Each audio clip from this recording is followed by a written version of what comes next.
a former Vermont priest being accused of sexual abuse. Tonight, the Roman Catholic Diocese of Burlington responding to the accusation.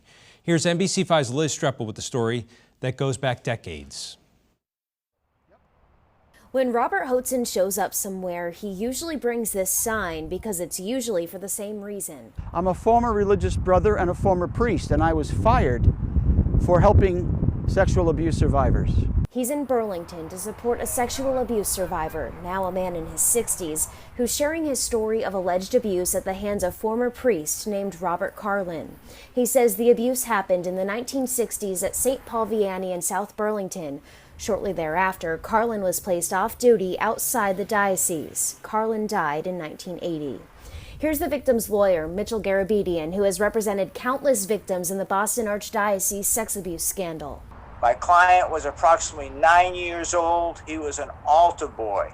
And after Mass, my client would be sexually abused by Father Carlin. Carlin is not one of the 40 priests suspected of sexual abuse that were named in a report released 2 years ago by an independent review committee looking into accusations against the Burlington Diocese. Here's Bishop Christopher Coyne at the time that list was published. I can do everything that I can to make sure this never happens again, and I can try and help you as a victim survivor to get the healing that you need or the justice that you desire. Now Garabedian is calling on Bishop Coyne to live up to that promise and release Carlin's file publicly. The release of these files is necessary so that victims can try to heal, move on with their lives, and realize that sexual abuse was not their fault.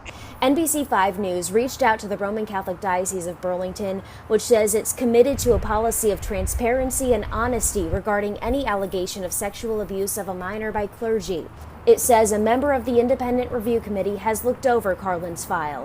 Retired journalist Mike Donahue is on that committee and says nothing out of the ordinary has been found. The review showed that there was no evidence from any letters from any concerned parishioners, from anybody, a priest or any of the bishops or any of the staff, that said there was any sexual misconduct of any sort.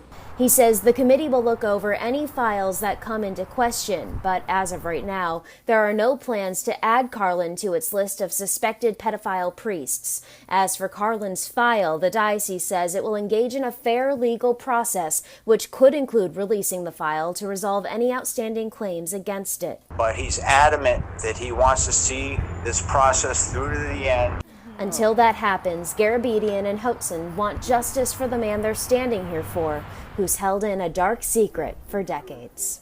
In South Burlington, Liz Streppel, NBC5 News.